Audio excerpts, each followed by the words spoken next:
आम्ही कधीच कर्जमाफीच्या घोषणेपासून बाजूला गेलो नाही। आमच्या महायुतीच्या जाहीरनाम्यामध्ये कर्जमाफीचं सांगितलं होतं, त्याबाबत आम्ही ठाम असल्याचं वक्तव्य राज्याचे उपमुख्यमंत्री अजित पवार यांनी केलंय।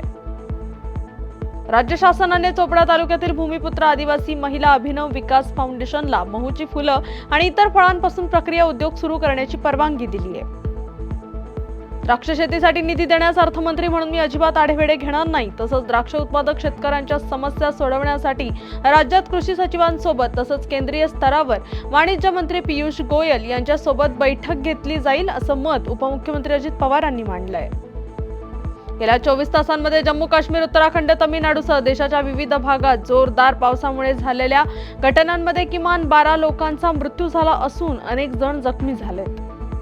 शेतकऱ्यांना विविध पिकांबाबत कृषी सल्ले देण्यासह विभागातील दैनंदिन घडामोडी, हवामान मार्गदर्शन होण्यासाठी अहिल्यानगरला कृषी विभागाने व्हॉट्सअप चॅनल सुरू केलंय।